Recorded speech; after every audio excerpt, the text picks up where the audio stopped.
ஓம் சாந்தி. தினம் ஒரு கதை பகுதியில் இன்று ஒரு கதை பார்க்கலாம். இரட்டையர்கள் இரண்டு பேரும் தோற்றத்தில் ஒரே போலவே இருக்கிறார்கள்.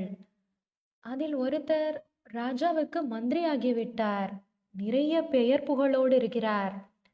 இன்னொருத்தர் ரொம்ப சாதாரணமான ஒரு வேலை பார்த்து கொண்டிருக்கிறார். ரொம்ப சாதாரணமான ஏழ்மையான ஒரு வாழ்க்கை நடத்தி கொண்டிருக்கிறார். சொல்லப்போனால் கொஞ்சம் பரிதாபகரமான ஒரு வாழ்க்கையை நடத்தி கொண்டிருக்கிறார். ஆனால் நல்ல குணவான், நல்ல திறமைசாலி.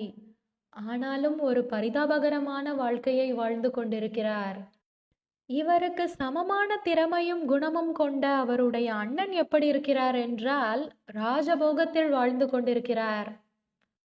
ஆனால் அண்ணன் தம்பி இருவருமே ரொம்ப அந்யோன்யமான நண்பர்கள் போலதான் பழகிக் கொள்வார்கள். ஒரு சமயம் அவர் அண்ணன், அதாவது மந்திரியாக இருக்கக்கூடியவர், ஒரு முக்கிய சொந்த வேலை காரணமாக வெளியூர் போக வேண்டியிருக்கிறது. ஆனாலும் அரண்மனைக்கு போயாக வேண்டிய ஒரு கட்டாயம்.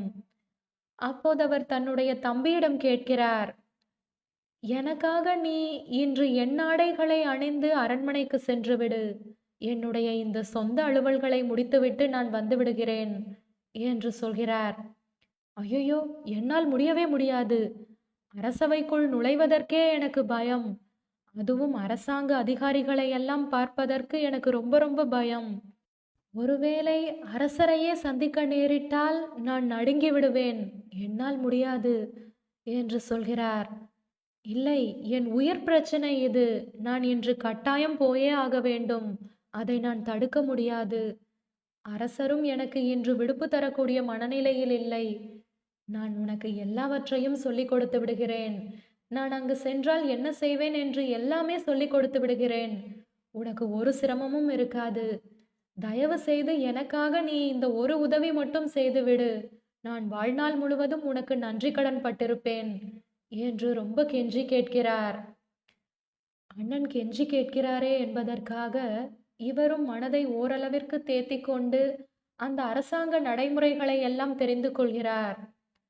அவருடைய ஆடை ஆபரணங்களை எல்லாம் அணிந்து கொண்டு அந்த தோரணையோடவே அவர் அரசவைக்கு செல்கிறார்.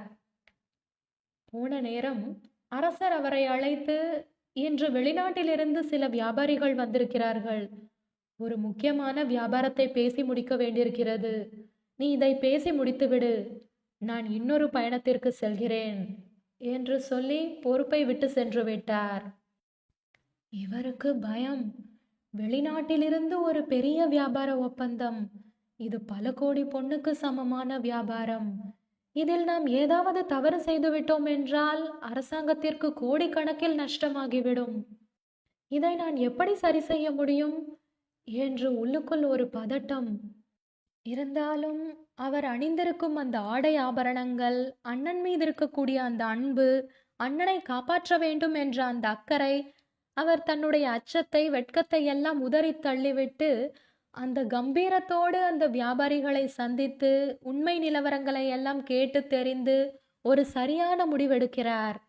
தன்னுடைய அரசாங்கத்திற்கும் அந்த வியாபாரிகளுக்கும் ஒரு சமரசமான நன்மை தரக்கூடிய முடிவெடுத்து அலுவலை ரொம்ப சிறப்பாக செய்து முடிக்கிறார். எல்லாம் முடிகிறது. அரசரும் வருகிறார். நடந்ததை சொல்கிறார். அரசரும் அந்த பத்திரத்தை எல்லாம் படித்து பார்த்துவிட்டு, நாட்டுக்கு ரொம்ப நன்மை செய்யக்கூடிய ஒரு லாபகரமான ஒரு ஒப்பந்தத்தை நீங்கள் முடிவு செய்து கொடுத்திருக்கிறீர்கள். உங்களை எப்படி பாராட்டுவதென்றே எனக்கு தெரியவில்லை என்று அரசர் பாராட்டி கொண்டிருக்கும் போதே அவர் அண்ணன் அரசவைக்குள் நுழைந்து விட்டார். இவருக்கு அதிர்ச்சி. ஐயோ, நாம் அரசரிடம் மாட்டிக்கொண்டோம். இந்த நேரத்தில் இவன் எதற்கு உள்ளே வருகிறான் என்று இவருக்கு வேர்த்து கொட்ட ஆரம்பித்து விட்டது. அப்போது அரசர் சிரிக்கிறார். என்ன வேர்க்கிறது என்று கேட்கிறார். அவர் அண்ணன் சிரித்துக்கொண்டே சொல்கிறார், அது அரசருக்கு ஏற்கனவே தெரியும், நீ என்னுடைய தம்பிதான் என்று. நானும் அரசரும் சேர்ந்து போட்ட திட்டம்தான் இது. உனக்கு எல்லா பண்பும் திறமையும் அறிவும் இருந்தும் கூட உனக்கு எப்பொழுதும் சபை கூச்சம் இருந்து கொண்டே இருக்கிறது. உனக்கிருக்கும் திறமையை, உனக்கிருக்கும் அறிவை, உனக்கிருக்கும் தைரியத்தை உனக்கே காண்பிக்க வேண்டும் என்பதற்காக தான் நான் அரசரிடம் இந்த விண்ணப்பத்தை வைத்தேன். அரசரும் பெருந்தன்மையோடு ஒப்புக்கொண்டார். நீயும் என்னுடைய நம்பிக்கையில் எந்தவிதமான கலங்கமும் ஏற்படாமல், நான் நினைத்த மாதிரியே ஒரு நல்ல முடிவெடுத்து, நாட்டுக்கு ஒரு பெரிய நன்மை வகுத்துக் கொடுத்திருக்கிறாய் என்று சொல்லி தம்பியை கட்டி அணைக்கிறார். தம்பிக்கு ஆச்சரியம் கலந்த மகிழ்ச்சி. அரசரும் உனக்கு அரசாங்கத்தில் ஒரு முக்கிய பொறுப்பு தருகிறேன் என்று சொல்லி தன்னுடைய கழுத்து மாலையை அவருக்கு அணிவித்து கௌரவிக்கிறார். இந்த கதை என்ன சொல்கிறதென்றால், நிறைய பேர் தன்னை தாழ்வாக எடை போட்டுக் கொள்கிறார்கள். சில பயத்தால், என்றைக்கோ எப்பொழுதோ யார் முன்னாலேயோ பெற்ற அவமானத்தால், தோல்வியினால், நாம் இனி எதற்குமே லாயக்கில்லையோ என்று தனக்குள்ளேயே ஒடுங்கி வாழ்ந்து கொண்டிருக்கிறார்கள். இறைவனுடைய படைப்பில் ஒவ்வொருத்தருமே சாதனையாளர்கள்தான். ஒவ்வொருத்தருமே ஒரு அதிசய படைப்புதான். ஆனால் பெரும்பாலான மனிதர்கள் தன்னை சாதாரணமானவர்கள் என்று நினைத்து கொண்டிருக்கிறார்கள். அதனாலேயே நம்முடைய பேச்சும் நடத்தையும் சாதாரணமானதாகவே மாறிவிடுகிறது. இறைவன் சொல்வது என்னவென்றால், நீங்கள் ஒவ்வொருத்தருமே மகான்கள்தான். நீங்கள் உங்களை மகான் என்று நினையுங்கள். அப்போதுதான் உங்கள் வார்த்தை மகான் வார்த்தையாக இருக்கும். உங்கள் நடத்தை மகான் நடத்தையாக இருக்கும். உங்கள் பார்வை, உங்கள் செயல், உங்கள் முடிவு எல்லாம் மகானாக இருக்கும். நீங்கள் உங்களை நம்ப வேண்டும். நான் சாதாரணமான மனிதன் இல்லை. நான் மகான் ஆத்மா. நான் உன்னதமான ஆத்மா. இறைவனுடைய மிக உன்னதமான படைப்பு.